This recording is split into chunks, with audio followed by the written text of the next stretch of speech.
I'm Jasper. Today we're going to be looking at Blue Velvet, and generally just the themes of Blue Velvet. We're going to go slightly in chronological order. Mostly I just want to fly through it and talk about it because I really like it. It's one of my favorites, and I think there's so much you can do with the symbolism behind it, and especially I don't know, we'll see. I want to have a conversation and see where we end up going. I have some notes, but we'll see where we end up talking. I feel like it's a very interesting film too because I think this is where he almost started developing like his thesis. In terms of like Eraserhead and The Elephant Man were like kind of building on some of these themes, but I feel like this is where he starts like really honing in on that, like the like contradiction between like the light and the dark sort of thing. Yeah, and I think this is kind of not necessarily the first time, but one of the first major times I think kind of just the running theme he has throughout his work of just a woman in danger starts to appear. Because the other films are more like they're male protagonists. This is really where he switches over.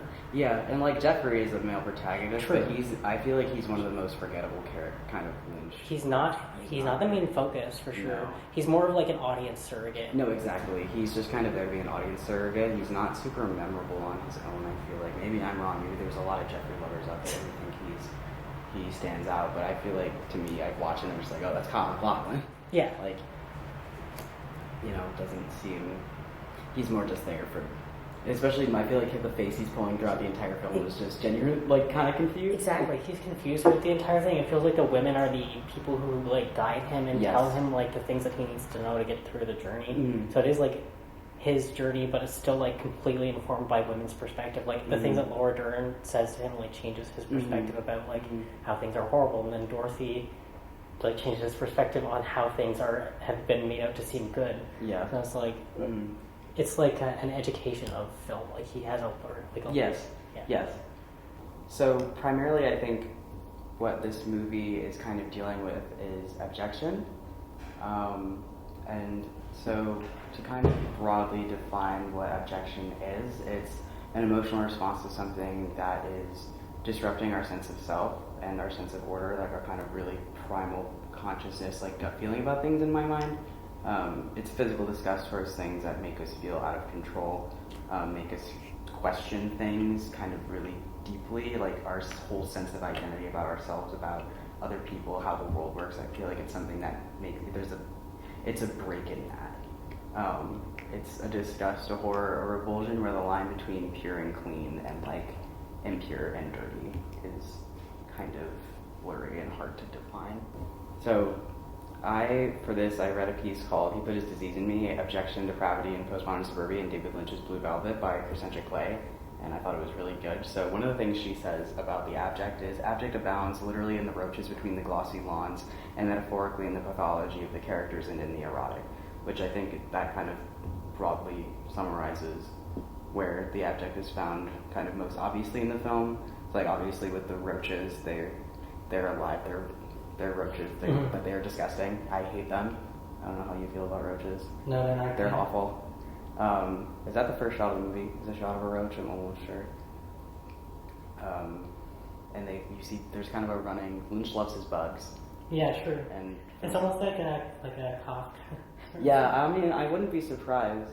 Like, no, that's another thing. Well, because they're like the lowest form of life. Yeah. Too.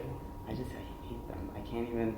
Every time I just see them on screen, I'm usually physically recoiling, so I can't even think about wow, that's such a good metaphor. Like, wow, what symbolic bugs? Because I'm usually just like, there's disgusting bugs on my screen right now. That's the other thing about this movie is like, all his stuff is like, it's very, it's about the sensory kind of experience as well. And we'll talk about them more when we talk about Inland Empire, but this movie is kind of, I feel like one of his more plot-driven movies. It's like a little bit, it's definitely emotional and about having an emotional experience, but I feel like we have that less from like the editing and from the sound design or, the visuals, which we definitely still have it. It's not that there's not that happening, but I feel like we're just kind of watching things just play out as they are, and that is what makes it kind of just an emotional experience. Like Jeffrey in the closet, just watching the whole initial scene of Dorothy and Frank play out when it's not edited like a scene in Twin Peaks where Leland assaults Maddie.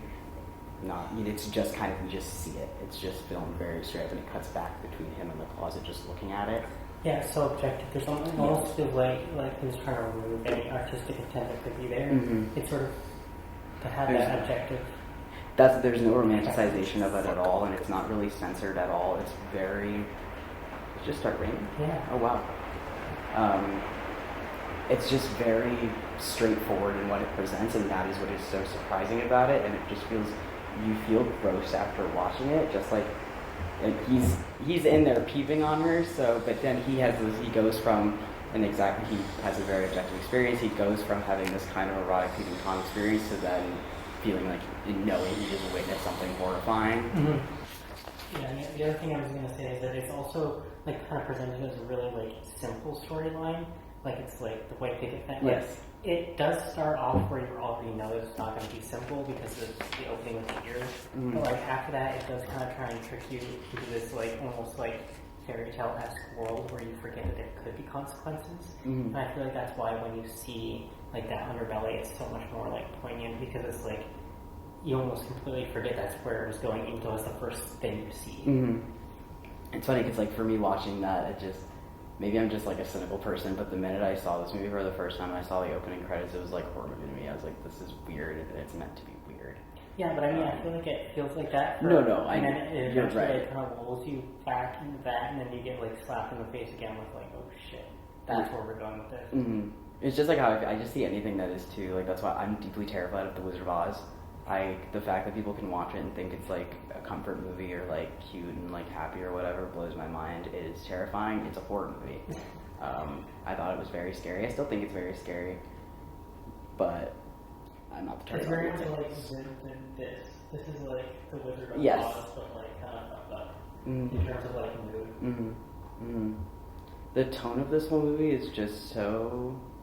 It's kind of like a reverse to Wizard of Oz. That you go from like being in like the better place to like hell. Well, because it's like if you just start looking at things too hard, like you just shouldn't do that for your mental health, especially in this type of... That's how it is with the suburbs. The suburbs can look really awesome when you don't look at them very hard. But like that's the thing for me. Well, that's like one of the quotes here says like that cognitive dissonance, that sort of like denial. It's the only way that like that sort of thing can continue. Is it has to be built kind of on simulacra, things that aren't actually like rooted in the real, so that it can not actually like confront and deal with those things. Yeah, people have to ignore how off-putting something is in order for that thing to continue functioning. But I think, like, exactly like you were saying with we start with the opening of the bug, but then it goes into the suburbia and we're listening to the Bobby Vinton song, and it's like the late 50s or early 60s, and everything's great, and we're very peaceful, and we find out it's Jeffrey's father, right? The guy who has the heart attack in the beginning. I'm pretty sure it is because we see him in the hospital and stuff. He is watering his garden and it's great, and then this was the scene where I was like, yeah, I'm sold on this movie. As soon as he starts having this heart attack and there's no audio with it, it's just continuing to play Blue Velvet over just non-diegetically over him having this heart attack. And like the way almost like a black comedy. Yeah, no, exactly. It's really kind of funny, especially when the dog comes in, and the dog is, because he gets this hose wrapped around him, and the hose is spraying the water still, like, collapsed and having this heart attack. And this dog comes in, and kind of, one of the things Professor Clay was saying is that this dog comes over and kind of very, like, immediately kind of demasculinizes him by kind of, because the dog is like biting at the water, and the dog goes at it kind of going like where, I don't know. His dick would be? Where his dick would be, like so the dog comes over, starts kind of biting at it, starts like, it's pretty obvious what it's trying to, what it's referencing, but there's a dissonance immediately with the way the music plays over him having a horrible medical emergency. But I think because this movie came out in 84? 1986. Mm-hmm. So this is 86, but the aesthetic of it, it's a bit it's a bit anachronistic because I feel like Dorothy is kind of very 80s. Her hair is very 80s. Mm-hmm. It's a little beehivey, but like it's more, I think, from the 80s. She's also almost like a silent film star. Yes. But the way that the suburbia is laid out and the music choice is so 60s. Yeah. And not, I think, because that was just for suburbia, that was their peak. Mm-hmm. Like, that is when, even though they were objectively horrifying, and they make, to me, they just are eerie. I think that was ignored. Yeah, and I think that this is what a lot of like Lynch looking back on his childhood and sort of like he must have felt something was off at that time that was like later proved to be correct as like society kind of like deteriorated out of that sort of like simulacra that it had created. Yeah. And now you actually start seeing the real shit that was going on the whole time. Yes, so exactly. So when we're talking about John Bull, I can never ask. John Baudrillard, I hate whatever French people. Postmodern consumerism and mass production are highly invested in the reproduction of images, products, and ideologies that have come to dictate the real. And we'll talk about the real in a minute, but yeah, so the procession of simulacra, we're obsessed with making these images, making these symbols, and they make us feel better. We're highly, highly invested in protecting these things too. So that's why we love nostalgia so much. But the thing with nostalgia is it's also kind of inherently uncanny. You can never directly recreate the thing you're trying to. Yep. So, oh no, oops. Aw. Damn. I'm sorry. Oh no, it's okay. So, once nostalgia is kind of distorted and you have, I'll just read the quote because it says it better than I could. Cognitive dissonance surfaced due to the apparent breaking down of all the old meanings and certainties. Nostalgia and the old comforts have been seemingly distorted and brutalized by the disease of rampant consumerism and the resulting moral decay in the social fabric of society. But these illusory comforts were engendered by the disease itself, so it's like nostalgia. So you have the illusion of comfort, and you end up kind of when you hit a point where you finally can't kind of stop just coping. You see things for what they actually are, and especially like for this movie, it's things like moral decay and violence, and I always with Lynch, how women are abused and mistreated. I'm just gonna say the relationship between men and women because that is also like something that has been so romanticized and like covered up in like patriarchy in general. Like that has been symbolized and made into a simulacra of like protection and love. But the other side of it is like in that era, like it created so much violence, the pressure to have a relationship like that, and to have it be functioning, and like continue to be with people who are violent, even just because that's the expectation. Especially with children too. With it, basically. And that's the thing we see with like Dorothy's son. Yeah. I think it's one of the things people forget. I think maybe I don't know. At least I feel like I don't really hear a lot of talk about her son, and she's like he's not super present in the movie, but that is the thing. The reason she's doing this is because she wants to make sure her son is okay. Yeah. Yeah, a lot of it is like about her identity as a wife and a mother, and also like Frank's object, basically.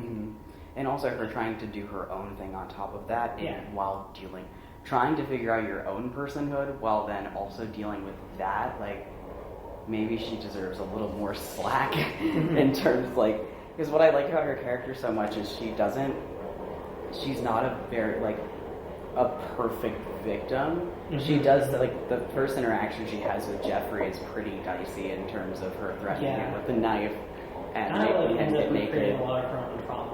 Yes, and you can see so clearly when she has not dealt with this, and this happens immediately after she's dealt with Frank and has been assaulted by Frank again.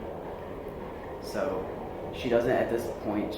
That's just what she kind of knows, and also he was in there to be weird. Exactly. She was already put in defensive position. And also, this is kind of a relatively common kink scene, so it makes sense that she would go that direction anyway. But yeah, no, Dorothy has said, like, at the kind of beginning of the film that they've had her under surveillance for a couple months. She's constantly the subject of everyone's gaze, not only the audience, but also Frank and Jeffrey. At one point, even, like, when she shows up at his house at the end, like, or was it his house or is it Laura Dern's house? I think it might be Laura Dern's house. Laura Dern's house, and like, the whole family's just there, and she's just, like, bloody and looks terrible, and I think she's missing her tooth at that point. Yeah. But then there's the scene of her crawling, basically, like, in her lingerie to go look at this picture of her husband, and it's filmed gratuitously, for as much as that word means, of her kind of, she's wearing this lingerie, like, her kind of ass is in the air, like, she's crawling around on the floor, and we see close-ups on her, like, you know, she is eroticized, but at the same time, she's going through a horrible moment of grief, so it's not sexy at all. It just, and that's the objection, I think. Yeah, I agree. You can't. You should decide, you want to desire it, but you can't because there's something there that you know is wrong about it. And at that point, though, we see her grief. How, for me, I feel that way, but for Jeffrey, the way that is exploited for his own kind of visual pleasure, the same thing for Frank. And they kind of gratify, especially Jeffrey kind of goes for a lot of the film doing mental gymnastics on how what he's doing is okay. Yeah. But at the same time, he's getting kind of just as corrupted as everything he's noticing about his town. But yeah, no, what I love about Dorothy is that she doesn't just kind of get beat up the whole time. She has a lot of kind of, at least, if not power between her and other people, her own kind of just, I don't know, she's assertive in her own way at points. And she just has such a strong presence. So I feel like she's so easily the most recognizable character from this movie, I think for a good reason. The way she just... Well, she is acting completely, like, insane, but it's almost like completely rationalized. Because like, you can put yourself in her position. It's very easy to. Yeah. Well, she's kind of sure of herself in a way that you wouldn't necessarily think she is, or how she appears to be. Like, the way she sings at the nightclub, the way she has one very specific goal, which is to kind of protect her son and get her son back, get her husband back. And she's very devoted to these things. And, like, I think even just, like, her blue eyes. But also at the same time, she is kind of, like, has, I think, like, a Stockholm Syndrome thing going on with her. Yeah. She's devoted to him, too, in a way. Like, obviously she has to because of his violence. But I think there's also, like, something in there that's like, this is for life now, and it's hard to see outside of it. Well, that's why, like, she clearly doesn't like wearing the, because when he wants, like, her to wear the blue velvet, she clearly is, like, you know, not super into it, but she does it anyway. But, like, I feel like something else could just, if she had completely lost her sense of self, she would just be like, okay, sure, like, you know what I mean? But she could still see, like, where she is not. She still has retained her sense of self, at least for a little bit. So I think a lot of the kind of, if we go back to the suburbia aspect, I think a lot about how American society specifically wants to find this elsewhere, this kind of promised state of everything will be fine. Utopia. Yes, this utopia of everything will be fine if we just reach this point, but it has to be unreachable because that's what keeps the fantasy going. If it were to actually happen, it would never be enough. You wouldn't be able to handle it. Yes, exactly. In heaven, everything is fine. Like, we get the Dean Stockwell song, and this is that wonderful, beautiful performance. But it starts with the stanza: "Candy-colored clown they call the Sandman tiptoes in my room every night just to sprinkle stardust and whisper, go to sleep. Everything is all right. Everything is fine in dreams." And there's kind of this, and I think, because when I was looking into it, Lynch did believe in this, that the thing that Sandy says at the end of the movie about the Robins coming back, and that the Robins will always come back, and that everything will be okay when they do. And he did believe in that. That wasn't kind of just the movie isn't trying to make fun of her. Exactly. it's like both things are true at the same time. I think is kind of the conclusion. Yeah, she acknowledges like she knows things are bad and that something horrible has happened, but it will get better. Again, everything's kind of a cycle. Yeah, because like her whole thing is like sort of about the inherent like kind of like love and like unconditional acceptance that like people have, I think, underneath their prejudices and underneath their, like, the things the world has tacked on. It's like that unconditional like kind of universal type of like love, which I think that ties in with Lynch's thoughts. Yeah, there's a lot of, I think especially just the kind of unconditional love of just not even the universe, but just like whatever kind of Lynch's version of like kind of God is. Like I think about the end of Firewalk with Me when the angel finally comes and gets Laura, like that is kind of like things will always be. Unless you get yourself stuck in the Black Lodge, but don't make that fool's mistake. Yeah. You will kind of, there is a heaven eventually. Yeah, or heaven or kind of like a transcendence to a higher sort of like... you're not suffering anymore in that way. Why are there people like Frank? Why is there so much trouble in this world? I don't know.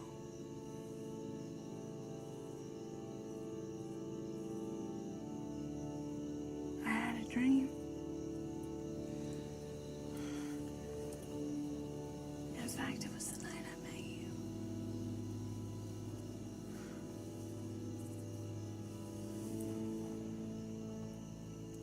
In the dream, there was our world, and the world was dark because there weren't any robins, and the robins represented love. And for the longest time, there was just this darkness, and all of a sudden, thousands of robins were set free, and they flew down and brought this blinding light of love. And it seemed like that love would be the only thing that would make any difference. And it did.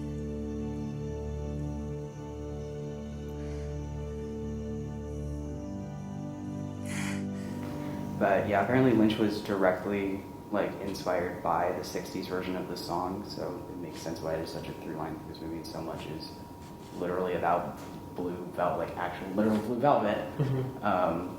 But that makes total sense to me because that song is so weird. Yeah. It like just music from that era. You can hear them trying to cover stuff up. And, I don't know. Like you can hear like the bomb. The post-war energy. The bomb sirens. And that's when we started kind of getting into late-stage capitalism at this point. Like, we started to... The 60s is kind of the like that's when transitional we era. first think of, like, Cold War. Yes. I don't know, like, preparing for, like, bomb shelters. Like, Exactly. No, exactly. Oh, yeah, and then during that same scene with the In Dreams performance, Frank, it's intercut with Frank just crying like a baby. Yeah. And singing the lyrics.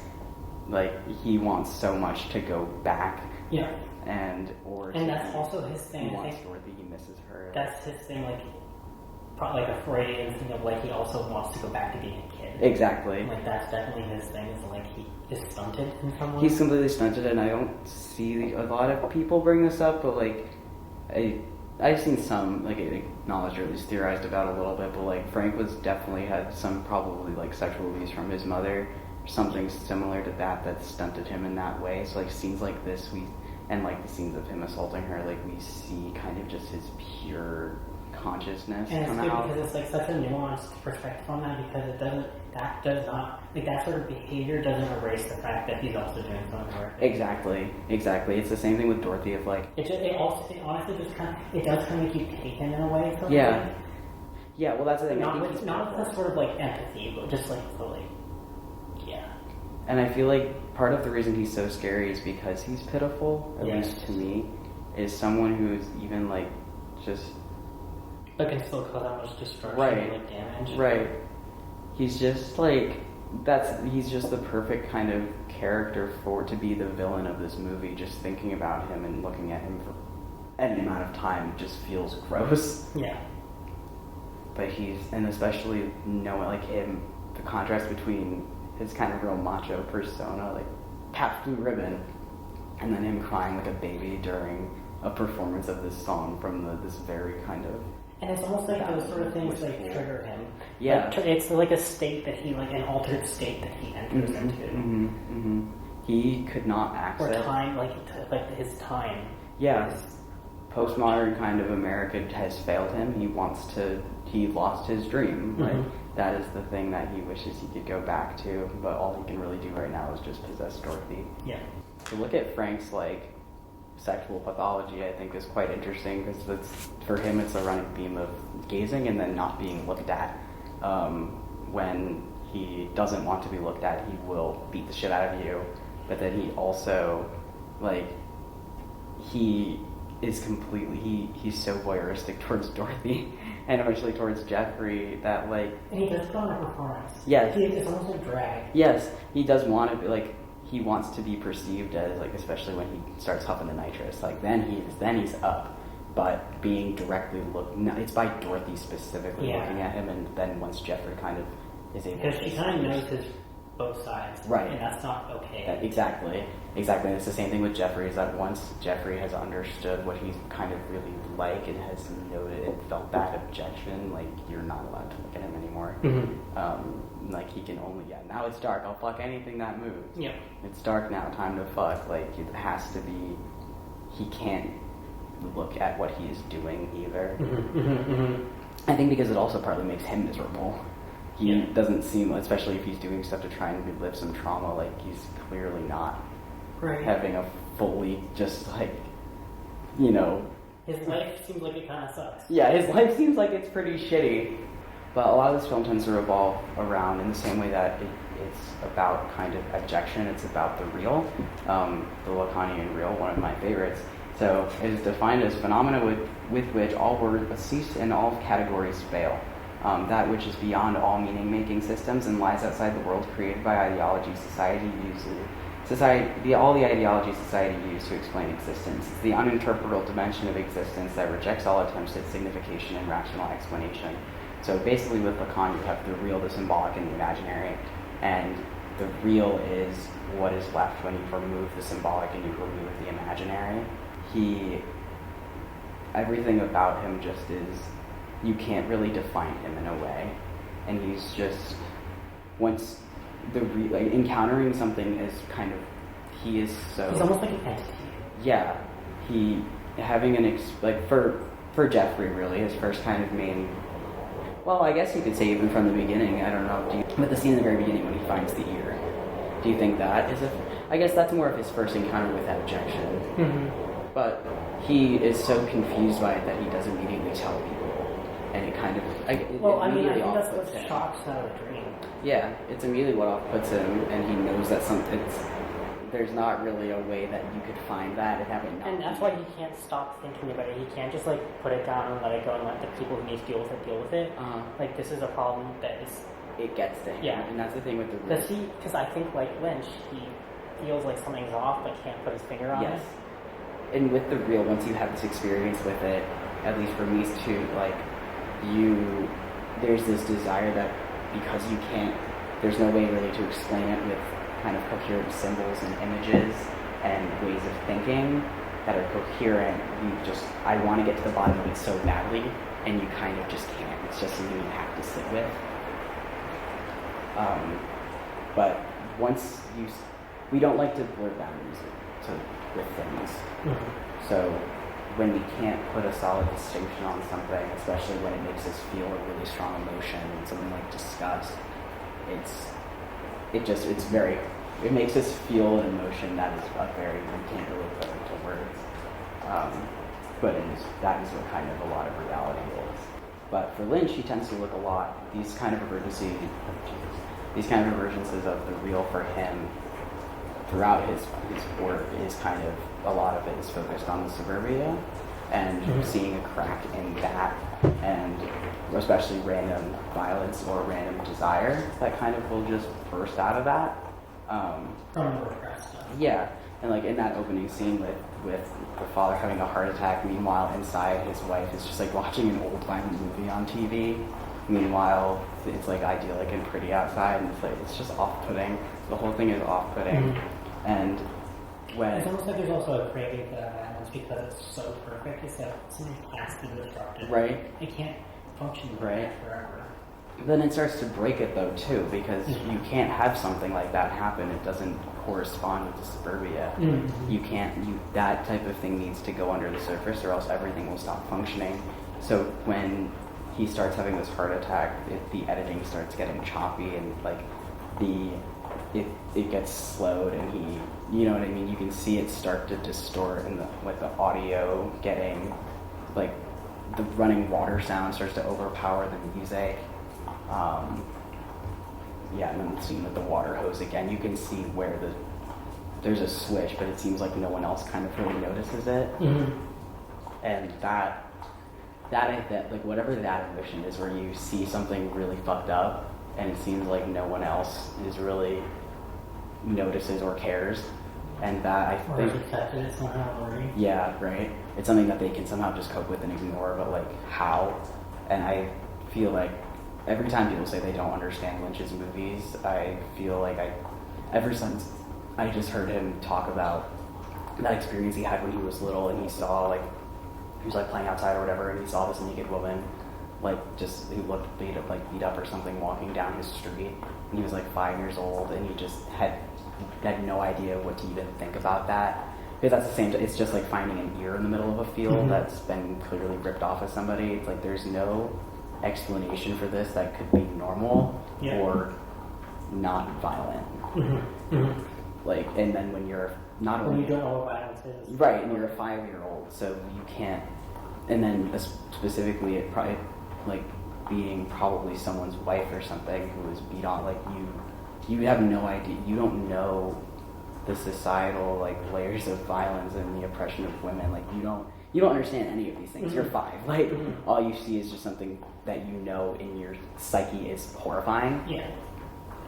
And I think that kind of is the through line throughout all of his movies, is that specific image of just, of that woman.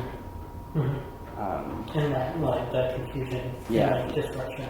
And especially because he was like, I think he said he never saw her again, never knew what came of it. It was just there and then gone. But it really affected his deeply, life, profoundly. So long. Yeah. So, kind of the driving villain of this whole movie is Frank as a character, but specifically his psyche, his sociopathy. I don't want to diagnose. I'm sure diagnose him. He's got lack of empathy. Yeah, whatever's going on with his brain, I'd love to study it. But it's kind of the intersection between his kind of sexual desires, and then his violence and his drug use, and then the kind of Oedipal stuff he has going on. That combination of things is what is the antagonist of this film, and is what everyone is essentially trying to come to terms with and or live through.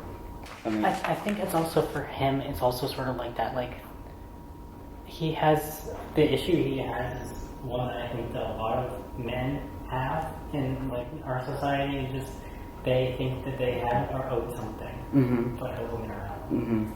And that's kind of, like, compounded by the probable, like, experience or past that Frank has. And you can't do anything, sorry, what were you going to say? No, okay. You can't do anything right with him either. Like, he wants to be called baby, he wants to be infantilized, but then when she calls him that, like, he hits her and it's like, no, you call me daddy. So, like, there's nothing you can do. He's almost like Jekyll and Hyde. Yeah. You can see when he starts to just, like, it's like, yeah, no, exactly. It's like a split personality when one takes over the other, and it's impossible to keep up with. And masochistic. Yeah, at the same time, he's cruel, but then he also wants to be treated like baby. Sex and the erotic in this film are only conceived in objection through primality and brutality, and which, if you're not used, like, knowing that it's happening in a context that is dangerous and harmful, it's hard to watch.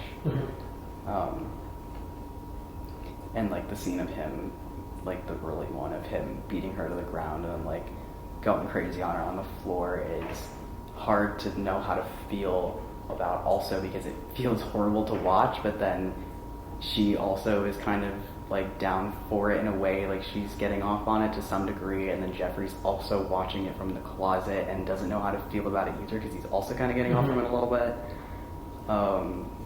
And then he ends up kind of treating her in a similar way, and that she wants him specifically to hit her later on, and he is down for that in terms of desire, but in terms of knowing why she's doing that, or potentially why she could want this, he can't come to terms with that. I think also, like, this is kind of similar to, like, what some of the things Clint White Lotus released last season. But, like, it's sort of like, this was his, like, or exactly going to go down in film. Right. Sort of also, like, are you going to become Frank? Yeah, exactly. And letting to learn from, like, the women and become more feminine. And look more, and at the end, I think he chooses Sandy. He chooses to be with her, which you can read as him going back to suburbia if you want to. But I think, at least for my purposes, that is him choosing to stay with the light. He doesn't want to become Frank. He's experienced it. He's seen it, and maybe if he had, I don't think he's still necessarily come to terms with it yet. He's definitely going to be fucked up by the end of it, and clearly is, but he's at least not gone through the experience. He's not ignorant anymore of the just general seediness that's going on around him that he was not even complicit in, but like kind of unknowingly. But he could have walked into something like that at any point in his life. So it's good that he's able to have that experience and not have to follow him. Like, it does mentally, but not like, he's not like caught in a gang or something like the other people do. Also, like, the kind of the way that Dorothy infantilizes him kind of almost as her son is so, but then she goes from seeming to want that and seeming to need that to then when he then leans into it, she smacks the propeller hat out of his hand. And her son's wearing that. Yeah, and her son wears it at the end of the movie.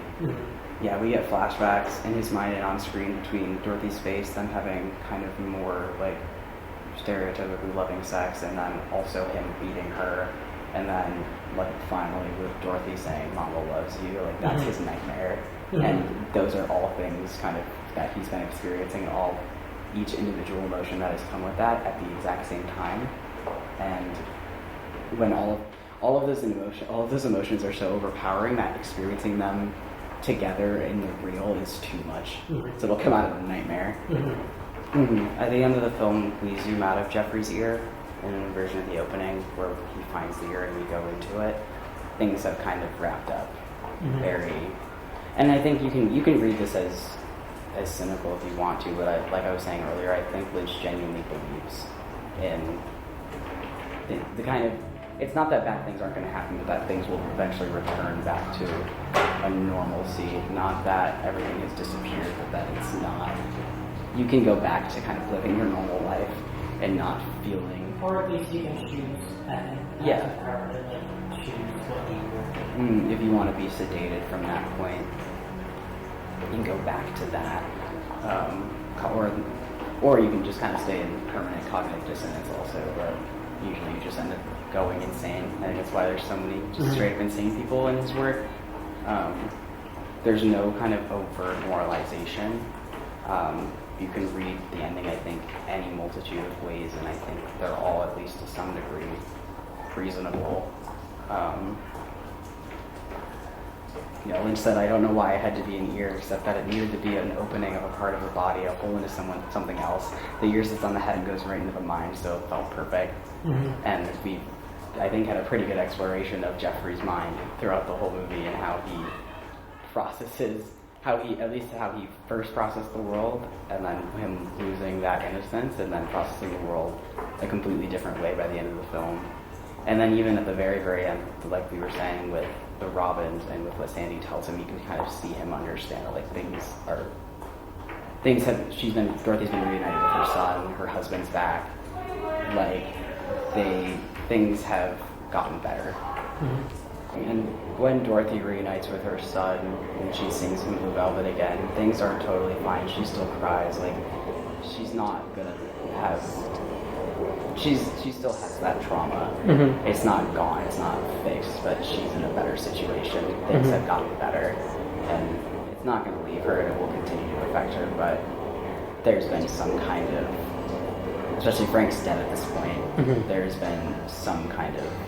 Not even justice served, but closure. Stability, also, like stabilization. I feel like that's the thing that ends up happening in Lucius films at the end. Like, whether it's like good or bad, whether it's like a tragic ending or a happy ending, it's like things eventually will stabilize. Yes. Even if it's not going back to what they were originally, it's like there's a balance again. Yeah. I think so much of it with him is there needs to be, in order for beauty to exist and for love to exist, there has to be this kind of really depraved evil and horrible. And things that are just upsetting that we can't really explain either. And things that just human experiences that are just beyond things that we have set up to understand them as, and the structures we have don't support any of what that is. I feel like this film was like sort of like not a psychedelic trip, but I feel like it's kind of how all of this is, especially like with the air going into his head. And then it's like, there's some sort of like, kind of breaking down of ego as well. So it's like this, he goes into sort of an altered state of consciousness because of this experience. Yes. And that changes the way that he thinks about things now. No, exactly. He goes through this kind of cycle of starting one place, ending at a similar place, but now having more knowledge and having had an emotional kind of psychedelic experience. But this is a very different ending, I think, than Fire Walk with Me. Oh, no, yeah. That'll be an interesting thing to jump into next. Yeah. No, this ending is, I think, one of his more... Well, even the Fire Walk with Me ending, I think, is so... It's more... There's more emotions there that are varying, I think, but here it's more... Like, it does feel like things have gotten better, at least for me. Like I said, you can tell that she's still traumatized. She's not going to be okay for the foreseeable future, probably. But there's a path forward. Yes, but there's not an ending. Yes, there's a path forward. Like, the sun has come back out, the birds are back, like, more, and that's what I mean, like, you can read that as in a very cynical way, but I think it is meant to be a legitimate, like, kind of close enough to a Wizard of Oz type of ending of things returning back to, like you said, stability. Yeah. We'll see you in the next one. We will talk about Fire Walk with Me next. Can see blue velvet through my tears.